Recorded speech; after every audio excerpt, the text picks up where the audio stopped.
We all know why you are here. You are here because you want to see my top 10 favourite characters from Alliance Heroes of the Spire. If you've never heard of Alliance Heroes of the Spire, I made quite the video explaining what it is and giving it its farewell. So if you're inquisitive you can still watch, but I'd probably recommend you watch that video first, but that might be quite a big watch for you. That being said, long-time Alliance fans or people who have watched the video, let's get into my top 10.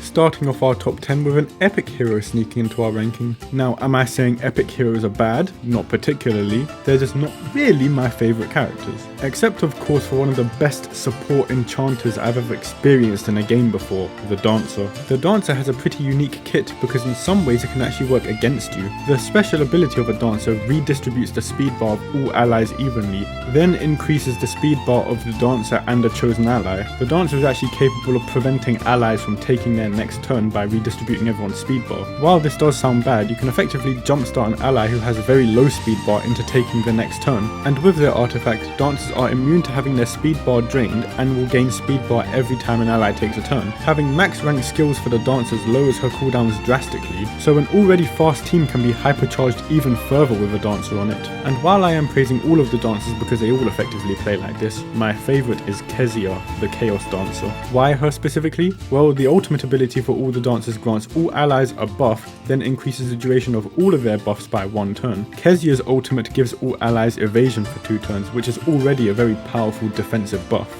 But when ascended, her ultimate increases the duration of all debuffs on all enemies by 2 turns. I'm not joking when I'm saying this, but in most late game temples and dungeons, her ability to keep up debuffs on the enemies while granting evasion almost every turn to all allies and increasing everyone's speed bar constantly made her easily the most valuable epic hero I had in my roster. The fact that I'm taking in an epic hero over mythic heroes in massively high level dungeons should speak volumes to how powerful this hero was in terms of utility. But there is one important detail that I've missed out of this, which should be fairly obvious from basic observation. They wanted to make a traditional exotic sultry dancer, and looking at the exquisite details in the model and movement of the dancers, I was tempted on keeping one variation of all of them just for the sake of it. They are a very beautiful character to look at indeed.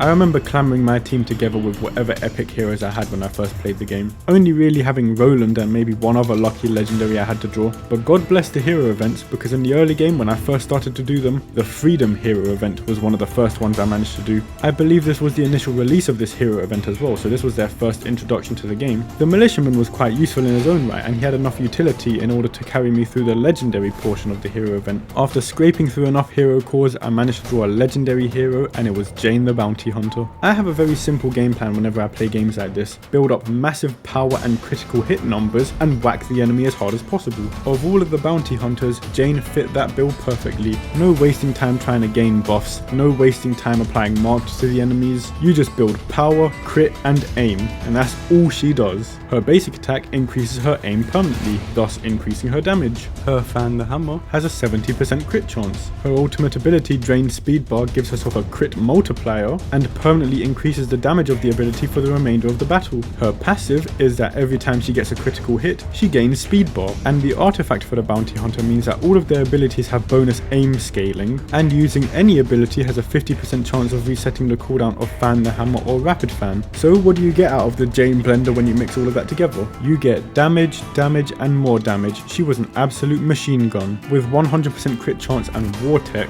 Jane was an absolute meat grinder. She earned a spot on my arena team since acquisition and she only got replaced at the very end of my time playing this game. And with the community voting for the characters, Jane had the lowest rating for all the bounty hunters. So why would I keep and rank up who is arguably the worst of the bounty hunters? Because she was so much fun. Playing games like this for competitive reasons to craft winning teams is one thing. I always play games for fun and for cool characters. Massive multi-hit, high critical hit numbers that scaled extremely high just always made me laugh. That's why I love Jane so much. And by the way, that's a cheers to one of the 4 OG arena members.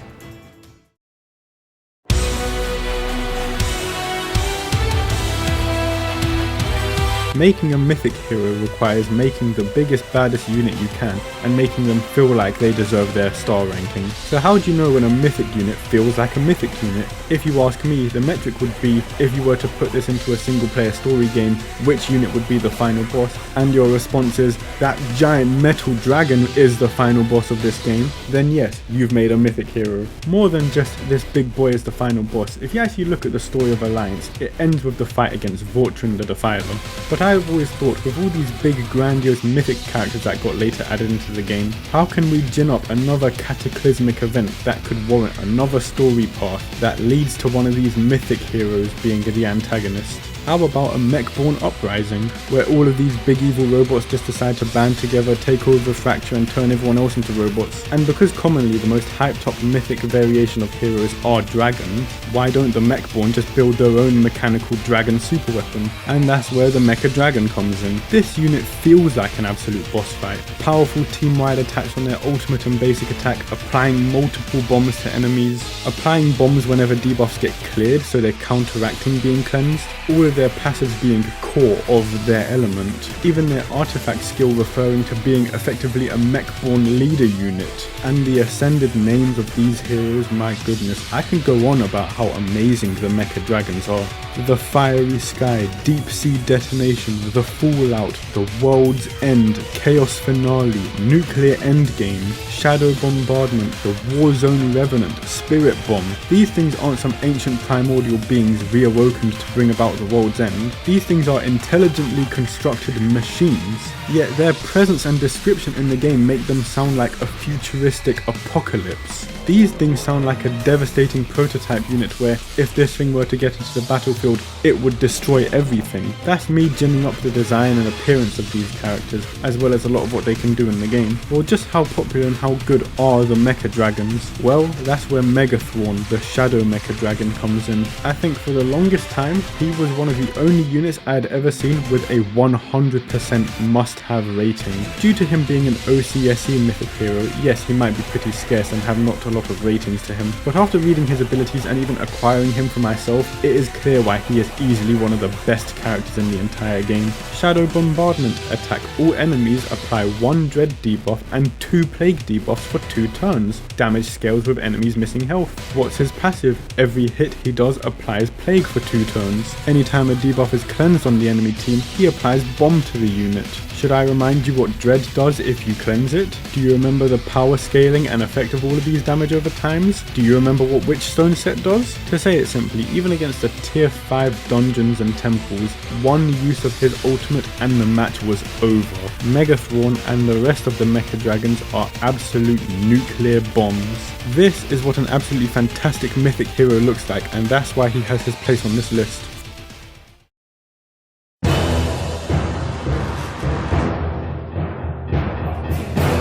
From being the first ever legendary character I summoned from a hero core, going through to being the first character I ever rank 2'd up until rank 5'ing, all on a free to play account, and ending being on my arena team from the moment I summoned her all the way up until I ended the game, Sonya, the Fire Peacekeeper, easily one of my favourite characters in the game. From a design perspective, a big strong barbarian woman holding a giant sword, pretty cool, like a female Conan the Barbarian, and I love how they didn't hold back at all in the damage department. Every one of the Peacekeepers have such massive critical hit scaling, and they also gain increased damage based on either their missing HP or the enemy's missing HP, and their artifact is literally just more health and more damage. But we're not interested in the other Peacekeepers, we're interested in Sonya, because she was the first one I ever summoned. So what can she do? Well, her basic attack is a basic whack that increases her critical hit chance by 15%, up to a maximum of 45%, meaning if you have 65% critical hit chance, her passive alone from the basic attack will get her to a 100% crit chance. So by giving only minor investment into critical hit chance, that means I can give her a full War Tech and Dragon Fury set for maximum damage. Her second ability is a swing that hits one target and another random target, which could be the same target. These hits apply armor break and block break. With that massive damage flying around, having armor break is a very bad idea, and if you're one person getting hit by both of the attacks, you're pretty much dead. Before I get to her final ability, her passive is that her HP scales scales with her missing HP, meaning if she has a death shield for example and has extremely low HP, her damage numbers will be incomprehensibly high. So what's her final ability? She hits a target and gains a 2-turn death shield. So okay, survive the 2-turn death shield and then you can kill her, except if the target hit gets knocked below or is already below 25% HP, the cooldown is reset. And just when I was already enjoying this feature to that ability, Rumble decided to buff her at one point so that the reset cooldown also triggered if her HP is at 25% or less. In other words, yes, if you couldn't stun her, silence her, remove the buff or prevent her from gaining her cooldowns back, she simply could not die. Many of the hardest battles that I have ever won was simply because Sonya managed to get her death shields going and nothing could stop her. And remember what I said about her damage scaling with her missing HP, and how I gave her a full power and critical hit multiplier set due to her having a 100% crit chance? Yeah, I played Alliance Heroes of Spire to get massive critical hit damage numbers, and Sonya was my one-stop shop of doing that all the time. Cheers to my first ever legendary summon, cheers to my first ever free-to-play rank 5 character, and cheers to the OG and captain of my arena team. Cheers to Sonya.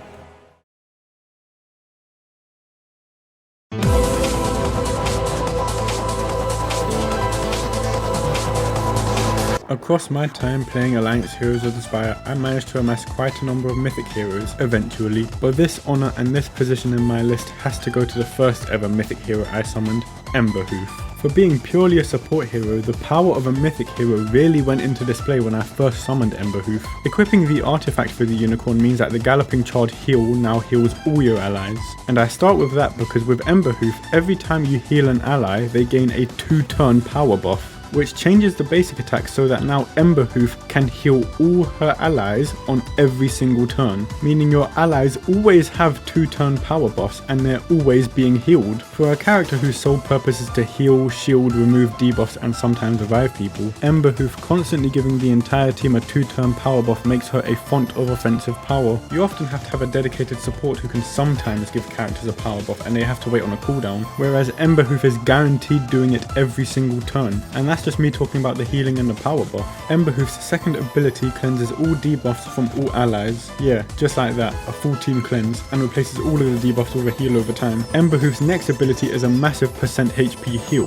that also grants all allies a shield on top of it. It's basically a heal and then an overheal on top of it. This ability was buffed later on so that it can now revive an ally, and the ability is called Flames of Friendship. She literally heals the team with the power of friendship, healing, protecting and reviving her best friends with the power of friendship. Emberhoof was basically the team savior, and if you're worried about cooldowns being a problem on Emberhoof, her basic attack has a chance of lowering all her cooldowns. You may argue that with such an old and basic kit, Emberhoof might not be one of the most glamorous mythic heroes out there, but we're talking about a unicorn being glamorous. All of the unicorns do look amazing, but just look how fabulous that orange majestic unicorn looks. Emberhoof made sure that my team had high style points as well as utility and survivability. Being so versatile and being such an amazing early mythic for me meant that Emberhoof was on almost every single one of my temple raid teams, and being a superstar on all my other teams wasn't just the crowning achievement of Emberhoof, because since summoning her, Emberhoof remained the healing captain and one of my OG arena team members, rounding out the Triple Fire arena team I wanted to build, and alongside Sonya being the only OG member to remain until the end of the game. Salute to you, Emberhoof, you were amazing out there. As we're getting into the top 5, I thought I'd use this opportunity to give some honourable mentions to other heroes that I like that didn't make it into my top 10 list. There are so many cool characters in Alliance Heroes of the Spire, and because it's only a top 10 list, I couldn't put all of them in, but there's some I just can't go without mentioning. First honourable mention, the Pistolier, namely Scarlet. Why? Because she was a hot girl and had 2 guns, and she did a lot of damage. I like all of the Pistoliers, but I guess I'll put Scarlet here for the placeholder. Next is the Demoness, for quite a similar reason. They're pretty hot, they're also pretty useful at applying some really nasty debuffs and removing buffs as well. Sycorax actually ended up making the endgame arena team, applying a team-wide silence and curse, dealing massive damage to enemies with a lot of debuffs on them and the chance of extending duration of debuffs, and her mixed signals removed all buffs from a target, which was incredibly useful. Next is Ashlyn, the Chaos Winter Knight.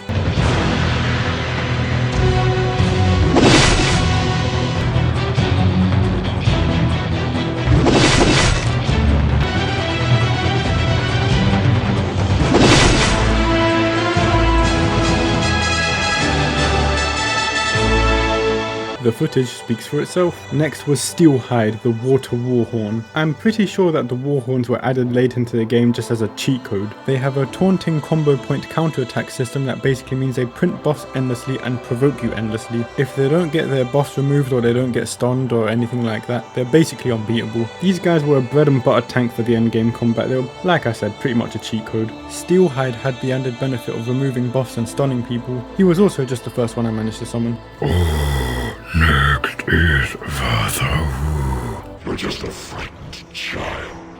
Sorry about that. I absolutely love the Void Beasts, and me getting Vathau as the first Void Beast summon was just perfect. You give him the Iron Claw set and you give him the Bloodstone set and he is a solo killing machine. It's weird how I never ended up ranking this guy up because Void Beasts are a 1-unit juggernaut, and I just love the hulking, menacing, monstrous Void Beast design. This is what a mythic hero looks like. This is what a final boss looks like. This is amazing. And last on my honourable mentions is the Grim Oracle. My favourite being Lyra because she was the first I summoned, but my number 5 character would actually provide the reason why I also like the Grim Oracle, which is where we are heading right now.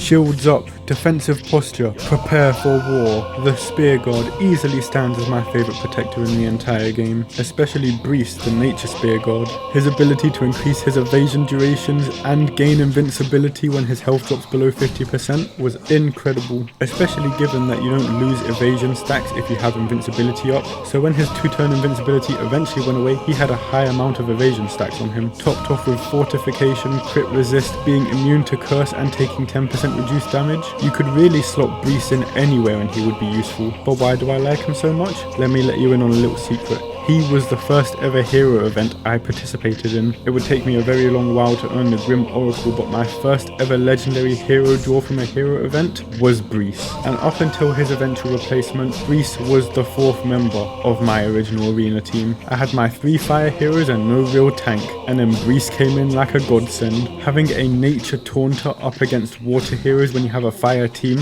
he was so amazing at covering up the weaknesses of my fire team. And on top of that, because I gave him a Bloodstone set, he'd often just be the last man standing fighting off the entire team. It was actually enjoyable watching Brees just soloing the entire team all by himself with Bloodstone, lifesteal, counterattacks. He had so many defensive options that he was practically unbeatable if you didn't have a dedicated team or unit to beat him. So we'll be giving him his cheers for being on my arena team. But why else do I like this guy so much? And why did I mention the Grim Oracle when talking about this guy? Well, it mainly has to do with reading the stories dedicated to the hero event. I think the Prophecy has my favourite story of all of the hero events. The Grim Oracle is propped up and presented as this ancient malicious evil set about to bring the second cataclysm, which I love thematically because it sort of suggests that the power of the Grim Oracle can bring about cataclysmic results. Meaning in just a world building sense, not only is she a mythic character, she's easily one of the most powerful characters in the world. The Quartermaster makes an appearance in the hero event as well, and he's a human who's a mech born, which means he's using his supplies and technology to bring aid to people. From a story perspective, it's possible that he's probably the one who reported on this and is maybe sending supplies to aid in some of the catastrophic results. And it works in a sort of time displacement method as well, because the Quartermaster looks very modern and even futuristic with his technology, but by contrast the Grim Oracle looks ageless and demonic,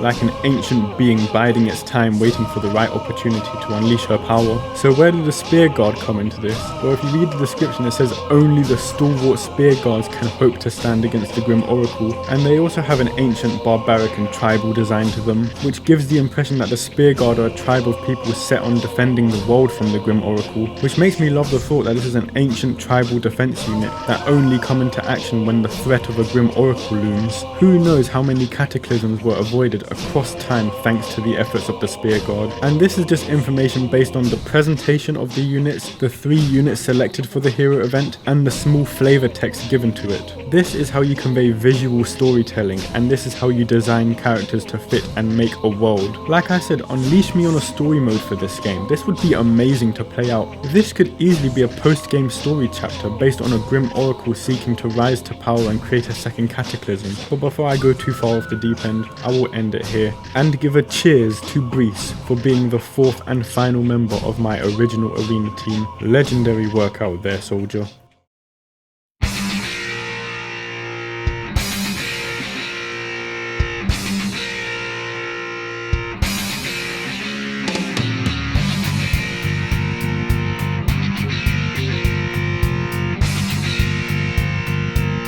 Enter the Storm Cannon.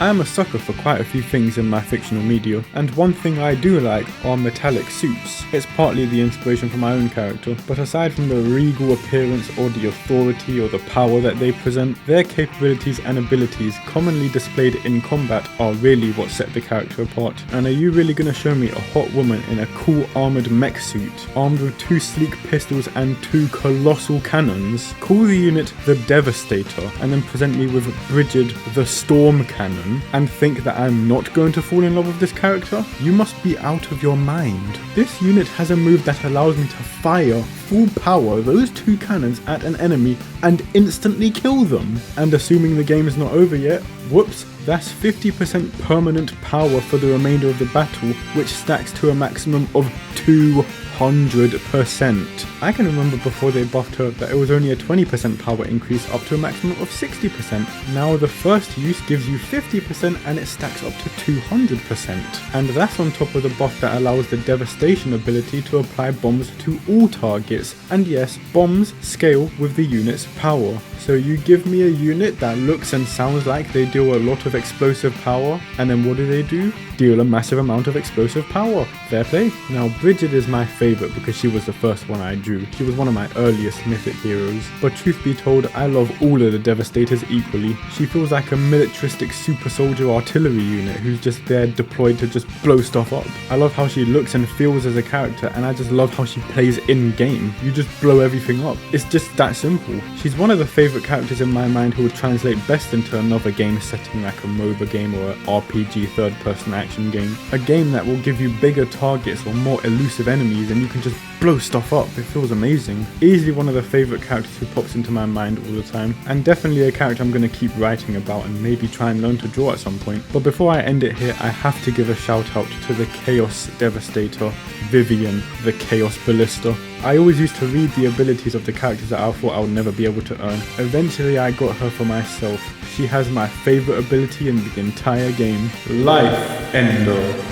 Attack a target for heavy damage, ignore 100% of their armor and immediately detonate any bombs on them. Tragically but understandably, this attack cannot crit.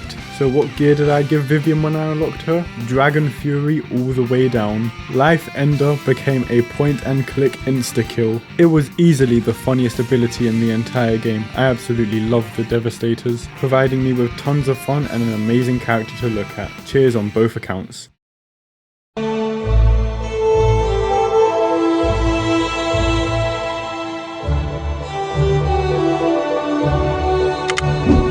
Tell me, Commando, do you fear death?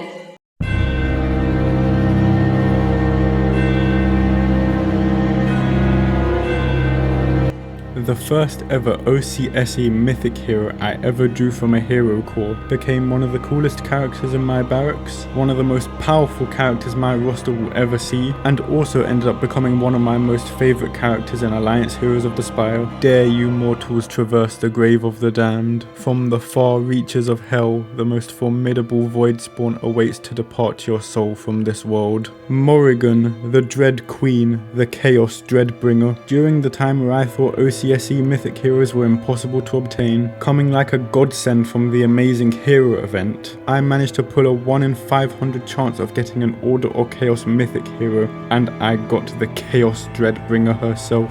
The Dreadbringer has 2 game plans that set her apart from the other mythic heroes. One is stealing either offense stats or health stats from the enemies and dealing very high damage to them. Their high power and crit scalings while they drain the stats of the enemies makes them formidable opponents, and their second game plan is in their name, a applying dread. Prior to the addition of multiple dread sources within the game, Dreadbringers could only use their dread blade on a single target. Basically doing a lot of damage and applying dread to one target meant that they were killing one person individually, but they were since buffed with added effects to their kit, and most importantly, their dread blade being changed so that it attacked all enemies and applied dread to all enemies, cementing the Dreadbringers as the queens of dread. But I had acquired Morrigan before the buffs and managed to experience the buffs afterwards. Let me go over her old kit and tell you how it contrasts with the new one. We'll start with her passive, which was quite simple. Every attacking ability she has attacks another target randomly and applies dread. So yes, even her basic attack applies dread,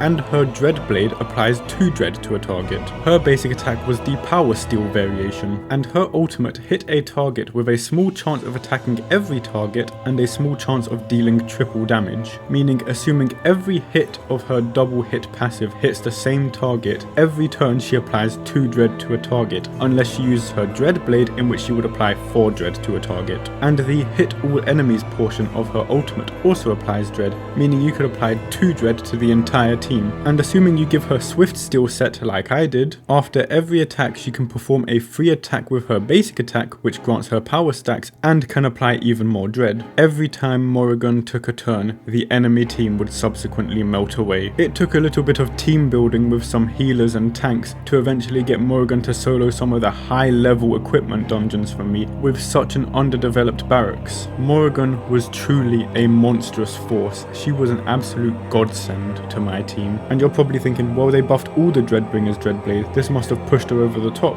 Well, yes and no, because the current kit that they gave her is the one that they reworked her into, which is a slight downgrade in some aspects, but there's some aspects that absolutely push her to the maximum. The first part of her passive that got changed was that her basic attack only applies a double hit and applies dread, meaning Swift Steal is still an absolute monster on her, which was what pushed her over the limit to begin with, but no more 6 dread debuffs on a single turn thanks to Dreadblade hitting one target. Next they reworked Dreadblade so that it hits all enemies and applies dread to all enemies, which is great, but how did they rework the passive element for the Dreadblade? Well, Morrigan's Dreadblade removes debuff immunity from all enemies before applying dread. One of the safest and surefire methods of countering a Dreadbringer completely gone. Preemptively preventing a Dreadbringer from applying dread to you seems like the logical solution, but Morrigan says goodbye debuff immunity, prepare to die. And the passive buff to her ultimate is that her ultimate ability applies dread to all enemies hit. But what is her new ultimate ability? I'm obviously saying ultimate ability to keep it easier to understand, but this is definitely her ultimate ability. She attacks all targets with a 35% chance of hitting 2 additional times. Note that each additional hit does not apply an extra dread,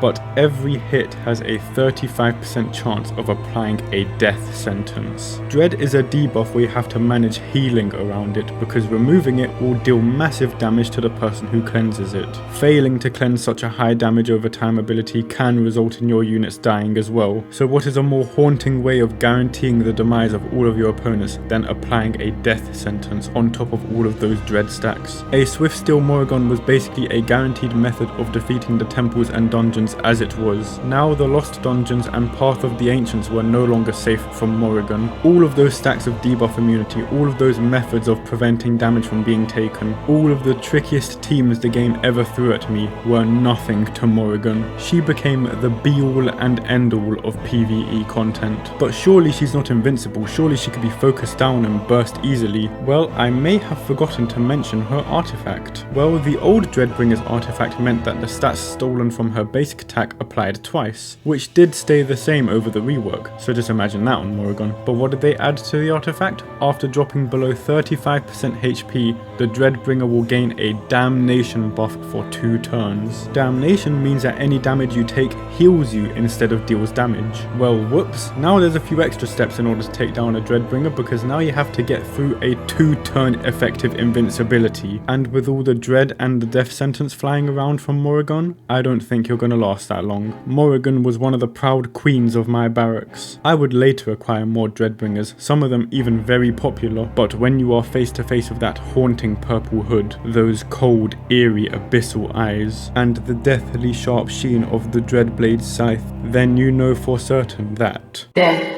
is inevitable.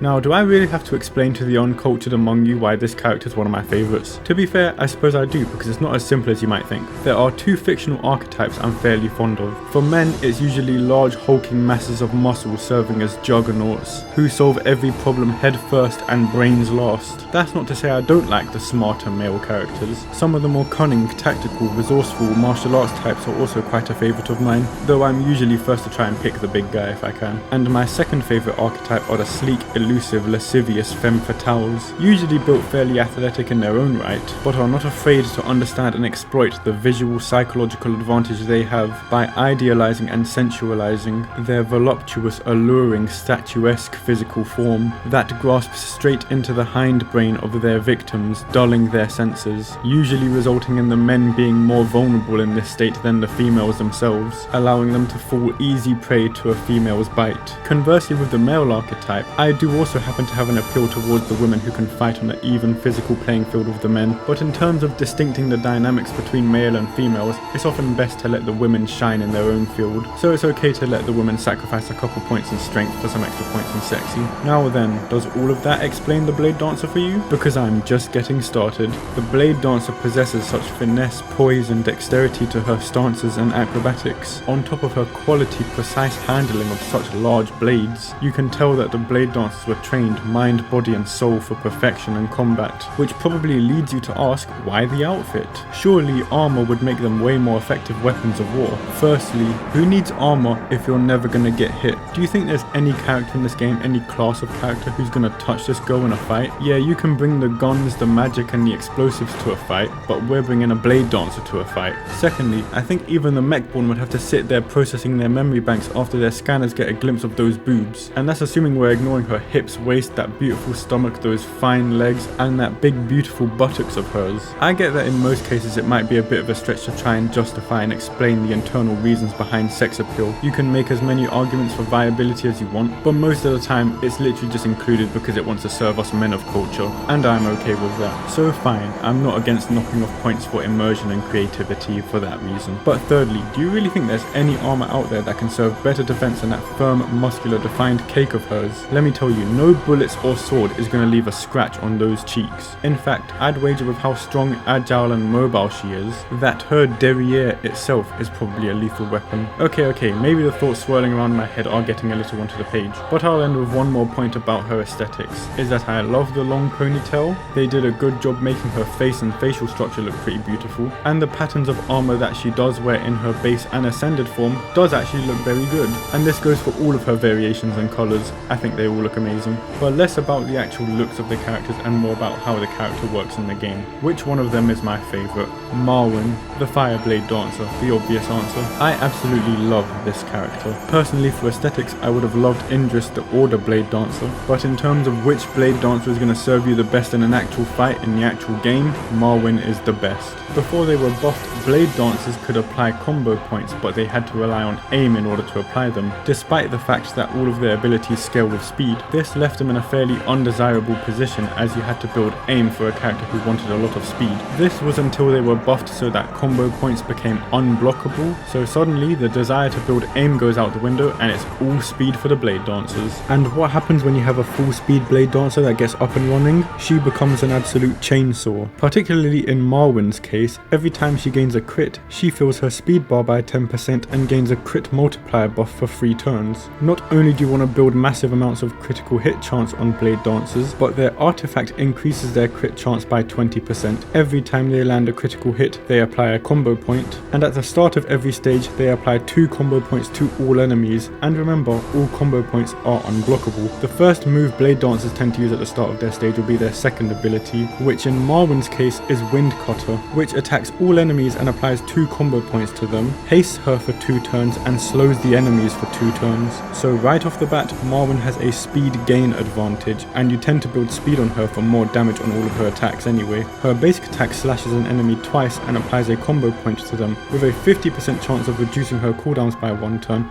and a 50% chance of giving her a crit buff for 2 turns. So now the build is looking pretty obvious on her. Give her Swift Steal and 100% crit chance, and every time she takes a turn, and 3 attacks, she's always critically hitting to gain more speed bar, and she's always applying combo points, while gaining a crit multiplier buff and reducing her cooldowns. All of this crit multiplier, critical hit chance, speed bar gain and combo points, what does it all lead to? It leads to her ultimate, Burning Flurry. Attack a target twice and attack an additional time per combo point on the target. Each combo point on the target gets converted into a damage over time effect for one turn. All of the Blade Dancers except one have this effect on their ultimate ability, but each of them also have an additional effect depending on their element. For Marwyn, every hit ignores 20% of the target's armor, and remember how every critical hit she deals also fills her speed bar by 10%? I don't need to explain how good this is, I'm going to show you how good this is. Roll the footage.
I don't think more needs to be explained after that. That's why she's my number 2 favourite. But who among the heroes of the Spire can dethrone the Blade Dancer and claim the throne as my number 1 most favourite character?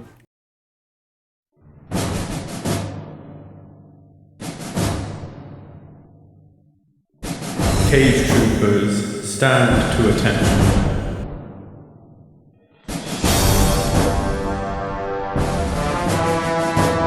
Second clone of Lord KG, Grand General of the KG Army, Commander of the Kilo Unit, and Admiral of the Arbelaster.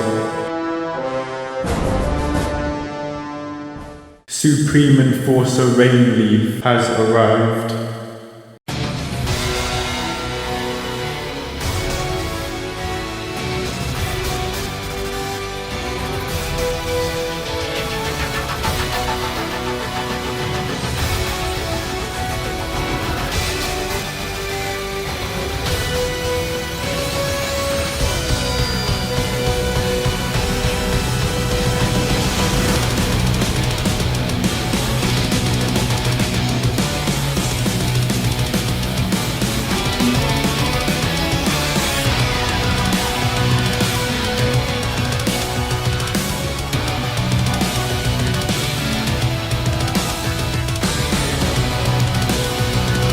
Now yes, what I did wasn't her actual story from Alliance Heroes of the Spire, but we're gonna get to that. If you like large weapons, if you like high-tech armor, if you like cool, awesome women, then wow, do I have a character to sell you, beating out the coolest characters, the hottest characters, some of my most useful characters, and even the characters who were there from day one.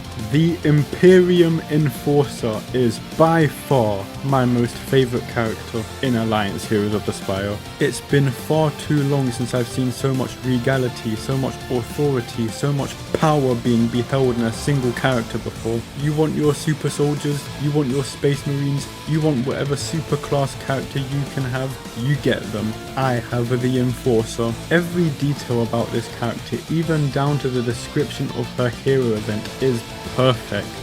The mighty Enforcer is on patrol, ensuring that the order of the world is upheld to the near impossible standards of the Imperium. In terms of faction feud, it sounds like the Imperium are the more militaristic, hierarchical, law-enforcing faction that these people create, stabilize, and rigidly defend civilizations across the many worlds that they own. And which unit would be their super intergalactic police officer? Well, the one wearing the high-tech suit, draped in the Imperium flag on their cape, having an Imperium relic floating behind them, and holding the most powerful weapon that could ever be contained within a universe. Exaggerating maybe a bit with that description, but why don't we go into their abilities to see if I'm actually exaggerating with how powerful the Enforcer is. We'll start with the shared ability, Enforce Control. Attack all enemies, then power break and blind them for 2 turns. Before I continue, those 2 debuffs alone are extremely powerful in most game modes. For each previous time Enforce Control has been used, remove a buff from all enemies, gain 15% speed bar fill, and increase Enforce Control's damage by 20%. And I need to make this clear, all of those additional effects included after each subsequent use stack with one another, which means every use will clear an extra buff, every use will increase your speed bar by an extra 15%, and every use will increase its damage by 20%.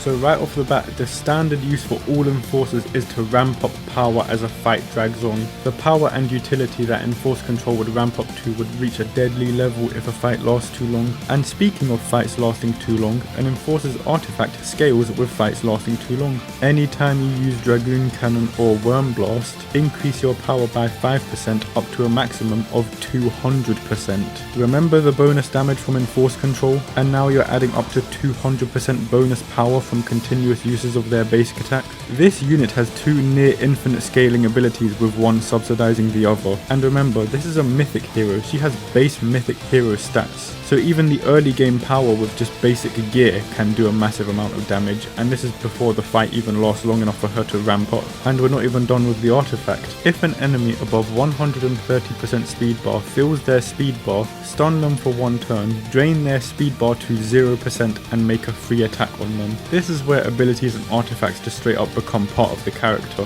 because this is an Enforcer's watch. If you're getting too fast and out of control for your own good, the Enforcer is watching you and she will shut you down. This made her an absolute hard counter to speed bar filling teams. In fact, my number 2 spot Marwyn can't even fight an Enforcer unless she insta-kills her on the first try. You gain speed bar, you're screwed and you die. That's the Enforcer commanding her presence on the field. Just passively being there prevents speed bars from being filled. But every Enforcer has one of 2 basic attacks, the Dragoon Cannon or the Worm Blast. Each of them would increase their power by 5% up to a maximum of 200% as previously mentioned, and will be used for the free attack gaining that extra power. We'll start with the Dragoon Cannon. Attack a target with a 40% chance to explode and deal damage equal to 15% of your power to each enemy. Explosion damage cannot crit.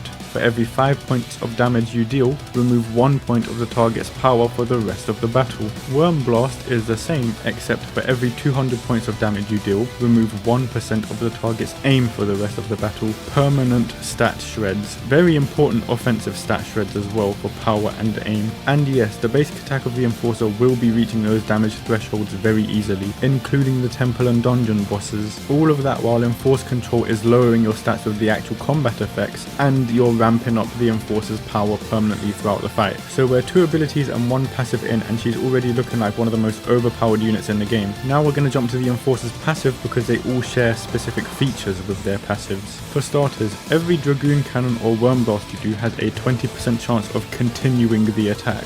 This works off of rallies, off of Swift Steel's free attack, and off of her passive free attack. If you were wondering how you were going to ramp up to 200% power by just using basic attacks, well, being able to continuously free attack will help you with that, assuming your targets don't die. And the second universal passive for each Enforcer, except the Chaos Enforcer, is that every time an ally dies, they gain a special effect of some kind and gain an extra turn. All this crazy attack power, this ability to control and secure and lock down the battlefield, while the Enforcer leads the charge in terms of damage and utility, and the Enforcer is still an absolute team player. The thought of a comrade, of a soldier, of a friend dying on the battlefield grants the Enforcer absolute power beyond all reckoning. Let's go in order and I'll save the Chaos Enforcer for last. And keep in mind, revived allies will also trigger this effect.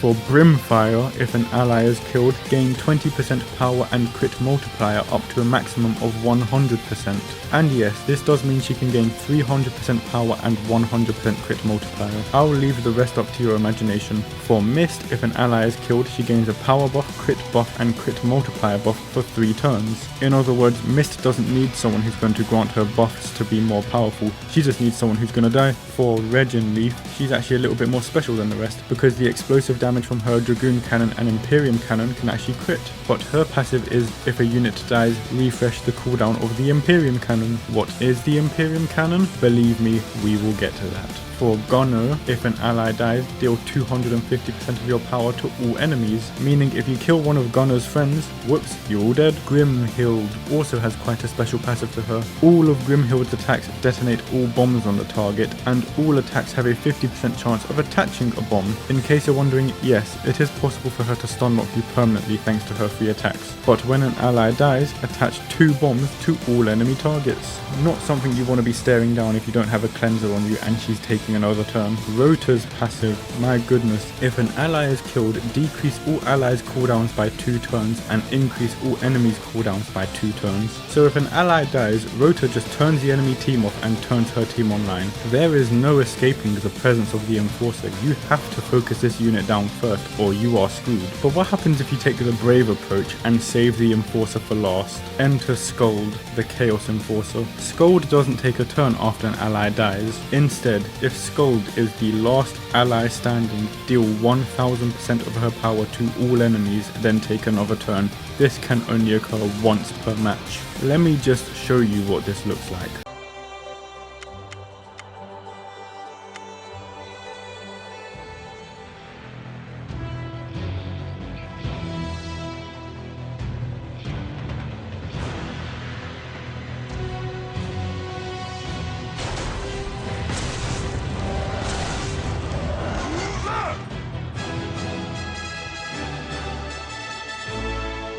That's right, if Scold is the last ally standing, unless there's something preventing the enemies from dying, she just wins the fight. I haven't even shown you their ultimate abilities yet, and you can already see the overwhelming power and commanding presence that the Enforcer has on a battlefield, and that's just one of them being present. So why don't I tell you their ultimates now, starting from reverse order, but saving my favourite for last. So the mighty Scold's ultimate is Cleansing Order. Give all allies invincibility for 1 turn, then deal damage equal to 200% of your power to all allies and enemies. In other words, if not for the team-wide invincibility buff, this would be mutually assured destruction. Rota's ultimate Detainment. Attack an enemy for extreme damage, then stun the target for 2 turns and increase their cooldowns by 2 turns. For every 3 points of damage you deal, remove 1 point of the target's power and aim for the rest of the battle. Aside from a few exceptions, you'll notice that the Enforcer's ultimate tends to be one single enemy is uber dead. Grimhild's Doom Cannon. Attack an enemy for extreme damage, then reduce the target's speed bar to 0 and explode for 50% of your power to all enemies. If your power stat is lower than your initial target's power stat, Doom Cannon uses the target's power stat instead of your own. That won't be a very long-lived feature considering how much power the Enforcers scale over a fight, but the speed bar drain and the explosion damage, pretty good.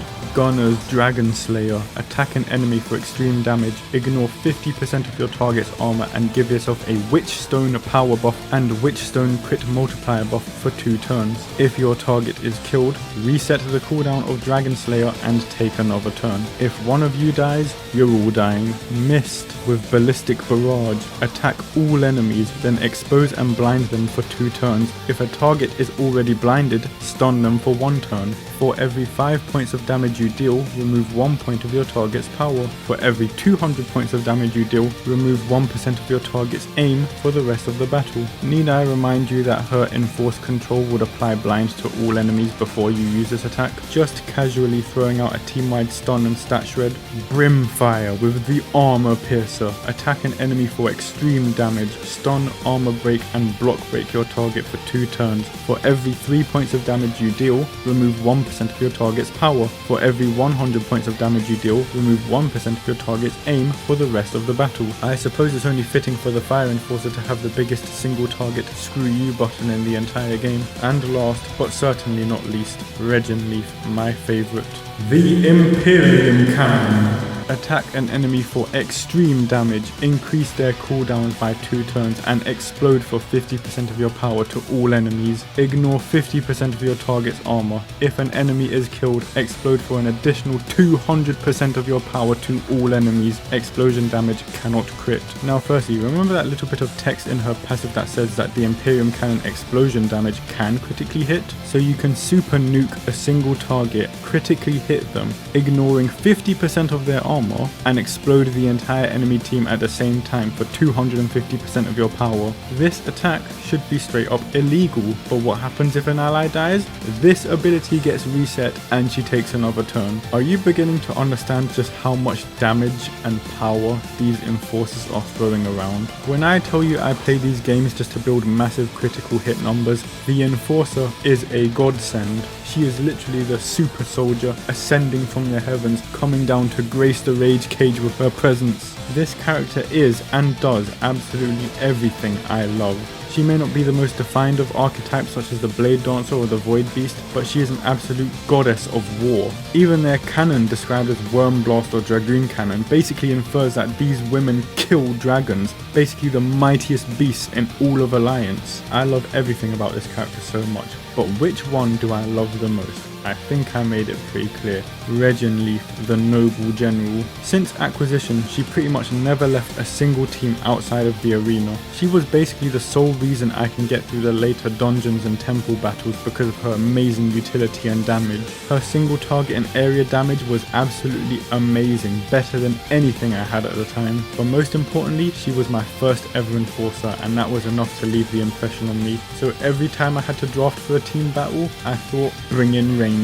Well, what's that you say? I thought her name was Regenleaf. Well, it is, but every time I skimmed over her name, I just thought Rainleaf because the words look kind of similar to me. And the ring to the name of Enforcer Rainleaf just had such a great impact on me. So much so that the impact spilled over to what you saw at the intro, and what you probably noticed throughout a couple of the videos, is that there is a uniquely designed Enforcer walking around who I refer to as Rainleaf. Well, allow me to say this as a cheers to Alliance Heroes of the Spire, and as a little bit of personal lore to myself or whatever this character is I made. I chose to rather poorly make an avatar for myself called Clone KG, and I like the idea of a powerful person in an armoured suit who commands and destroys people and leads an army, so that's kind of why I made the avatar and this supposed rage cage. But if I'm going to be the leader of an army, a fictional universe of my own, I'm going to need to expand on it. I need to create others, and while the Clone KG idea was basically a mix of my name mixed with Clone Zero, who is the character I modelled myself after, I decided to run with that idea and have a super being who made the initial clones in the first place, who then go on to make other clones, who then go on to make the army. It's very inspired by the Nest team of King of Fighters,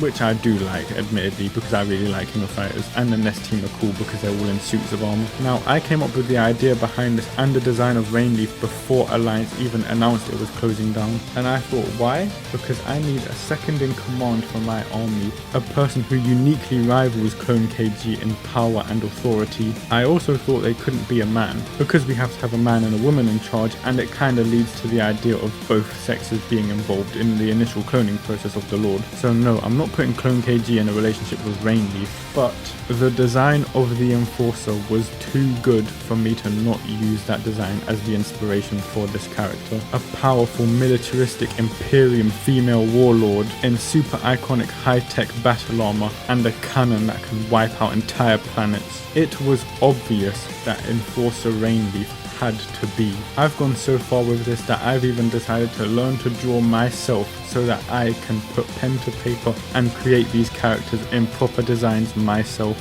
So hopefully when I put the work in, you will be hearing and seeing more of the Rage Cage. But for now, I would love to welcome my #1 favourite character of Alliance Heroes of the Spire, Supreme Enforcer Rainleaf, as an honorary member of the Rage Cage. And that wraps up my top 10 favourite characters of Alliance Heroes of the Spire. If you have made it this far, I thank you so much for watching, and I would love to hear, if you have also played this game, your own top 10 favourite characters of Alliance Heroes of the Spire. Maybe not top 10, maybe top 5 or 3. But either way, the memory of Alliance Heroes of the Spire will forever live on within the Rage Cage. I, Clone KG, the will of Lord KG incarnate, and Supreme Enforcer Rainleaf, the second clone of Lord KG, Grand General of the KG Army, Commander of the Kilo Unit, and Admiral of the Arbalaster, would like to thank you for watching this long, would like to humbly request that you watch some of my other videos as well as liking and sharing this one, would like to ask that you subscribe to this channel as well, and would like to say, to wrap up this video, happy raiding, Commanders.